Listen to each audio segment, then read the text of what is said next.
and welcome to the Homemade Podcast Sports. This is your host, J Pop.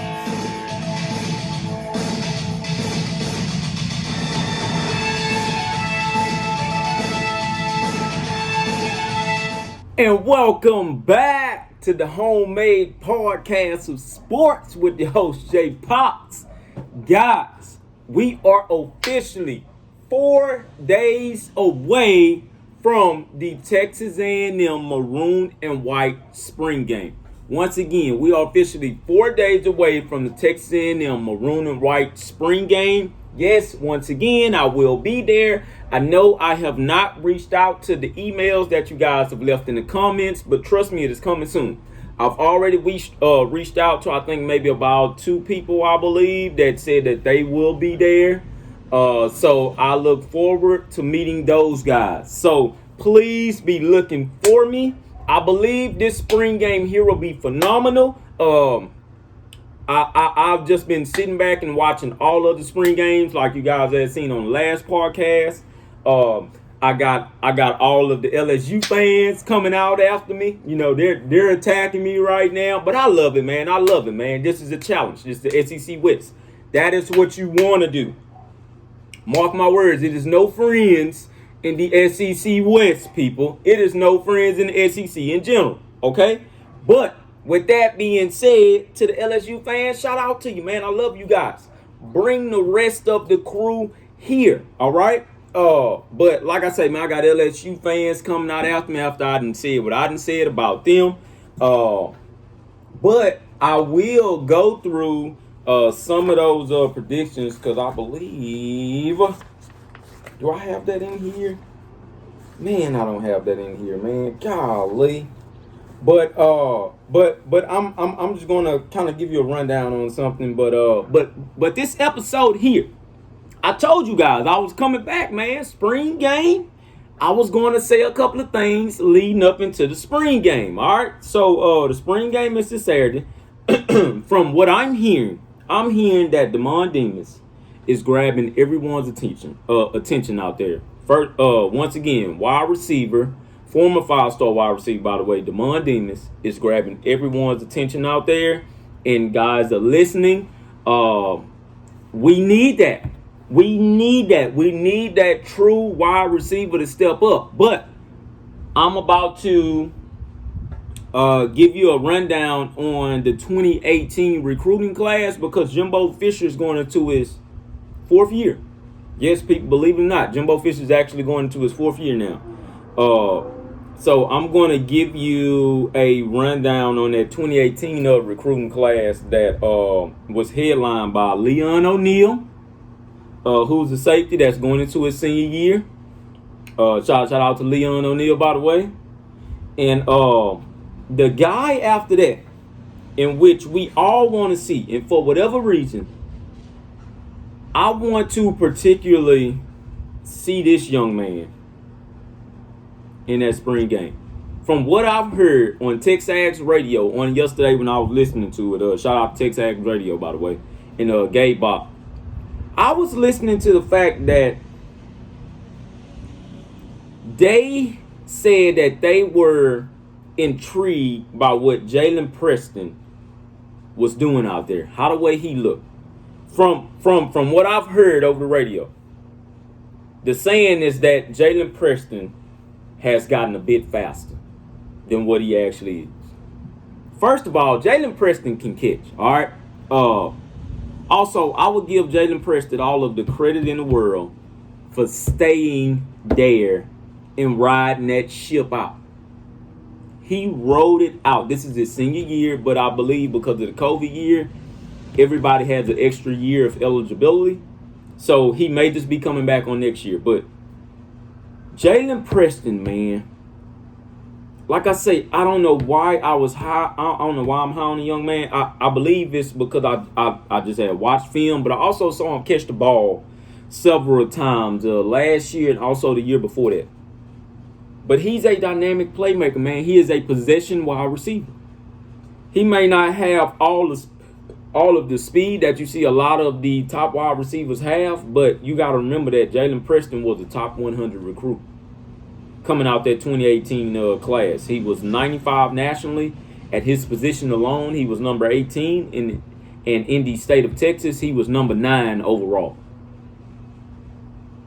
I want to see Jalen Preston more than any other wide receiver out there, okay? Jalen Preston, young man, if you're listening, I want to see you have a breakout year. And from my predictions and calculations, and like I say, from what I'm hearing, I believe Jalen Preston will have a breakout year this year. I believe he will. I don't believe he will be the actual leader of that wide receiver core. I am putting that leadership on Cameron Buckley. I'm going to say that once again. I'm putting that leadership on Cameron Buckley. Because Cameron Buckley, after his injury, he's coming back for a final year. He actually stayed around. Understand, man, these guys are on a mission towards something because they know that it's light at the end of that tunnel that they've been working damn hard at to get to. That's the reason why Leon O'Neal came back. Leon O'Neal is coming back to get first round grades, but also do something that hasn't been done before at Texas A&M since 37, 38, or since 1939 is one of them. He wants to come back and do something that has not been brought back to this school, man.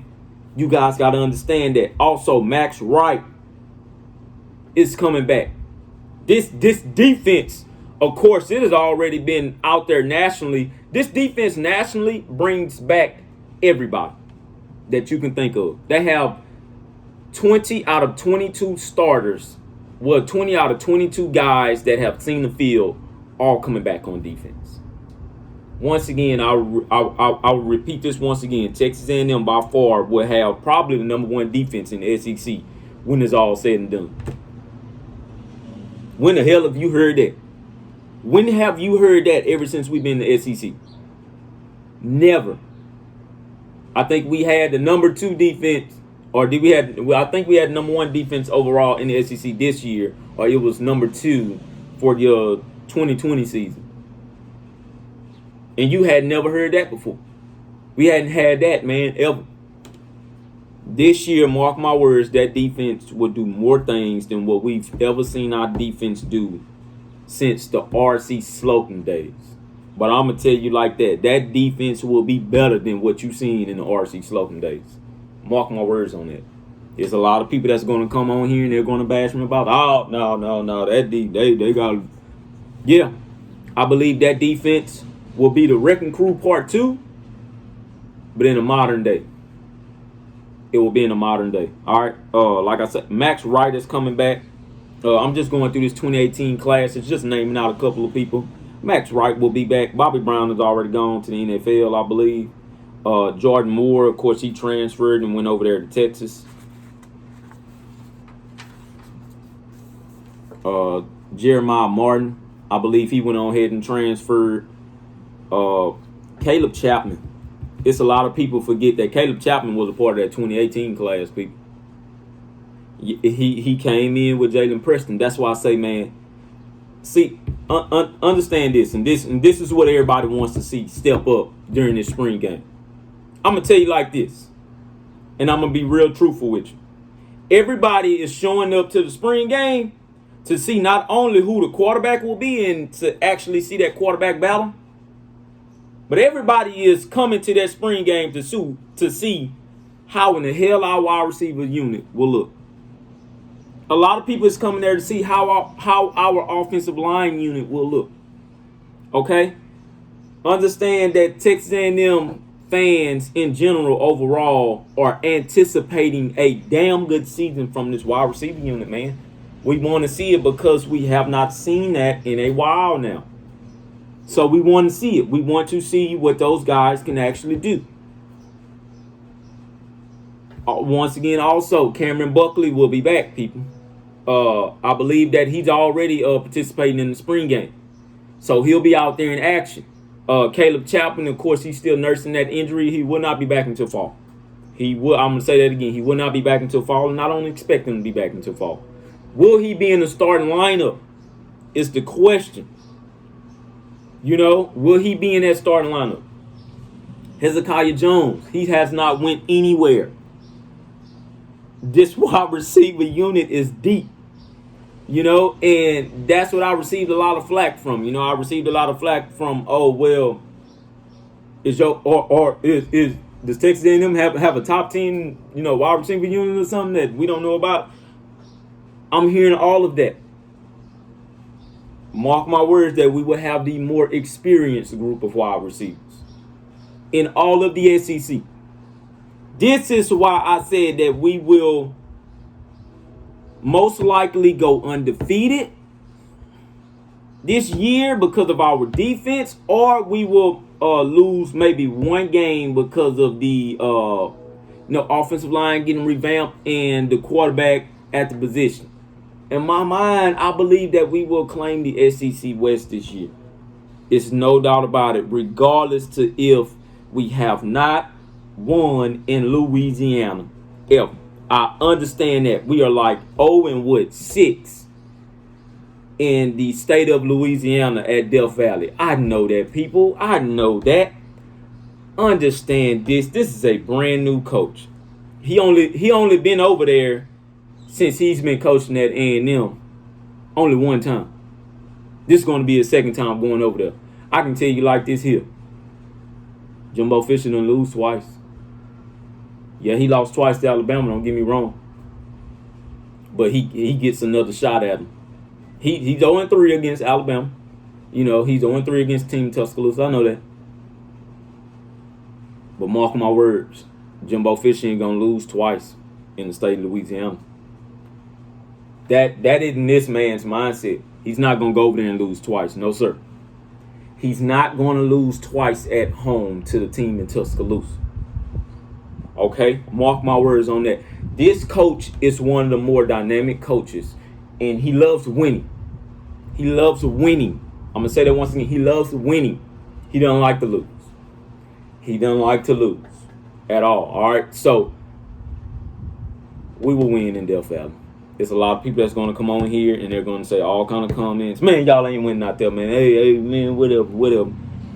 Will it be a good game against the team of Louisiana? Shit, yeah. I'm going to say, shit, yeah. In that how you guys say it out there in Louisiana? Shit, yeah. It will be a darn good game. All right? Please believe in that. But anywho, let's get back to the subject at hand. Caleb Chapman will be back. Okay? He hasn't went anywhere. That should be all of the guys there. I believe Brian Johnson is gone and stuff like that. So that should be all of the guys there. I believe Sit Small is still around. Be looking out for and a lot of people don't like to look at special teams, but be looking out for Sit Small to have one of his best kicking careers ever. Seriously, man. Be looking for Sit Small to have one of his best kicking careers ever. All right. Like I say once again, man, I know we all will be out there watching that wide receiver unit. But we will be actually watching that O-line in general, man. Just everything in general. Also, man, if you guys have not seen Leon O'Neal, man, you guys need to go to his Twitter. That young man is built. I ain't got no clue of how long he been staying in the weight room after that Orange Bowl victory. But that young man is built from the pictures that I've seen. That young man has gotten bigger. He's gotten way bigger. I believe that he will be one of the best safeties in the country in 2021. Well, that's a bold statement, but I'm gonna say it once again. I think he will be one of the best safeties in the country in 2021, man. Like I say, man, if you guys have not seen him, that young man is built, man. He is built. I believe that come this spring game, we'll see him. We'll see if he's adjusted to coverage techniques going forward, because that was the only little small thing that he needed to work on, was just coverage techniques. So far as making the tackles, he's already phenomenal on that. We didn't have to worry about that. It's just coverage techniques, in my opinion. You know what I mean? So I believe that Like I say, we will see that in the spring game. We will see how well he's adjusted to that. All right. Also, man, people have to keep in mind the reason why I say that A&M is going to be so good this year. And I said this before on one of my podcasts is that Texas A&M coaching staff doesn't lose anybody. Say it once again, man. We don't lose anybody. You know, we do not lose anybody. All right.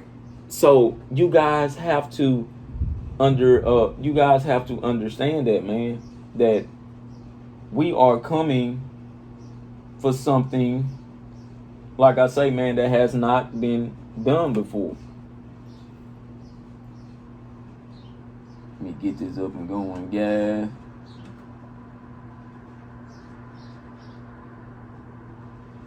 You know, so you guys have to really, really pay attention to what's going on, all right?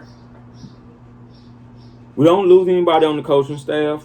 This is a more veteran coaching staff in the SEC like no other team. It's no other team that has a veteran coaching staff like Texas A&M does. So this is the reason why everything is kind of riding high on Texas A&M going forward. All right. So anyways, man, let me get into this as well. And it's not going to be a long episode. We're already 15 minutes in because we got a lot to talk about, you know, but not a lot of time to do it. So let me just break this down.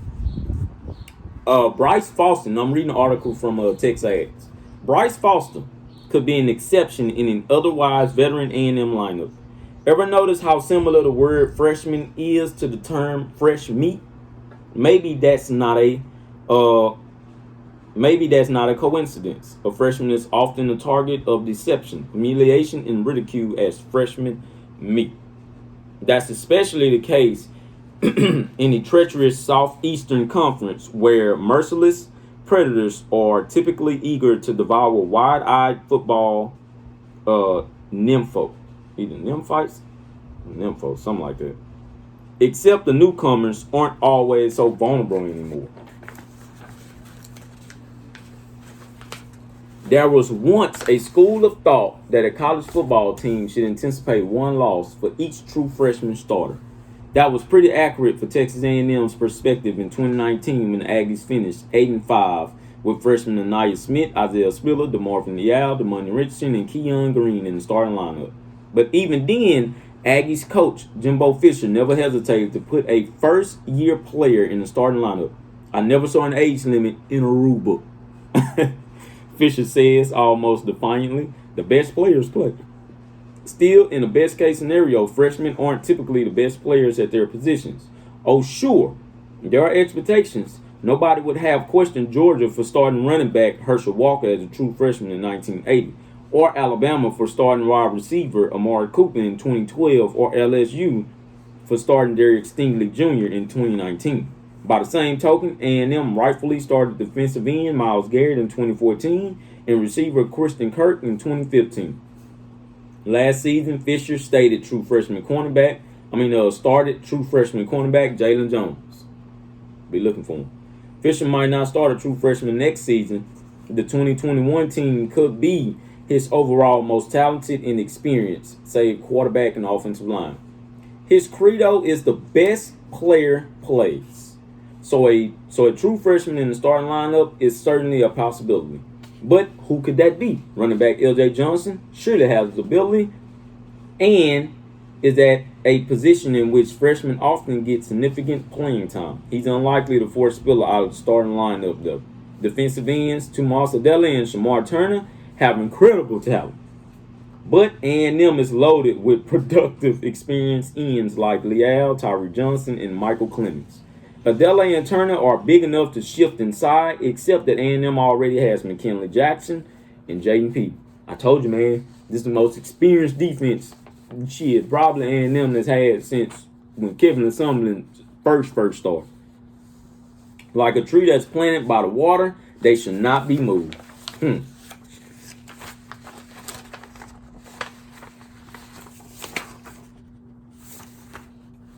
This would seem the most likely candidate to start as an A&M true freshman would be five-star guard prospect Bryce Foster. He's certainly physically developed at 6'4", 330 pounds, plays like a bully, has brute strength and exceptional footwork, which he demonstrates as an elite shot putter and discus thrower. He puts the shot 71-1 and flung the discus more than 210 feet. Wow. Further, guard could be a position of need for the Aggies. However, Foster is competing in track and field for Katy Taylor High School, so he's not participating in A&M's spring football drills. Some might think that absence this spring might prevent Foster from breaking into the starting lineup this fall. Fisher, though, is not among them. When you have, this from Fisher words, when you have two sports and do things like he's doing right now, he's got the number one discussing shot in the country. He's very talented. He should stay there and do that. That's no doubt. All right, and we're just going to leave it at that. I just want to give you guys a little rundown on that, man. So the guy that they're talking about is Bryce Foster, if you guys did not know. I don't believe Bryce was a 5-star. I believe he was a 4-star on 247 Sports. But he was a 5-star in Rivals, I believe. So I know that's what they're talking about. But just be looking for that, man. There's a lot of people that's saying that since the offensive line isn't there anymore, a lot of people aren't giving A&M as much credit. And because of the simple fact that Kellerman in there, there's a lot of people just think that the game that we're going to lose is to Alabama. Hell, I've even seen where they've already gave us like a 48% chance to win against LSU. I have no clue what they're looking at, but hey, it is what it is. All A&M needs to do is just prove them wrong. That's it. Keep on proving them wrong and go on about your business. So we're gonna look at something here. Gonna turn old Fisher off for a minute, and we're gonna look at something here.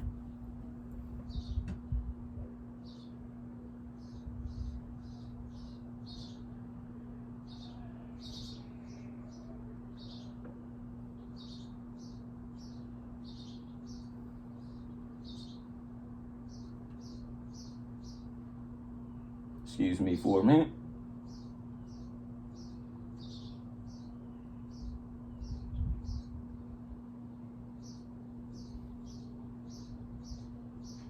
So, man, they had a prediction chart here. I'm not sure where it is. But they had something, but they had a prediction chart.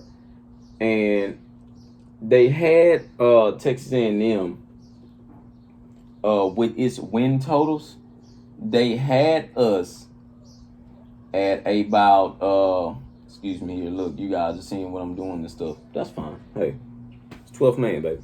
But they had a prediction chart, and they had A&M winning 10 games on the prediction chart. They had us number 2 to the team Tuscaloosa, in which they had them at 11 wins total.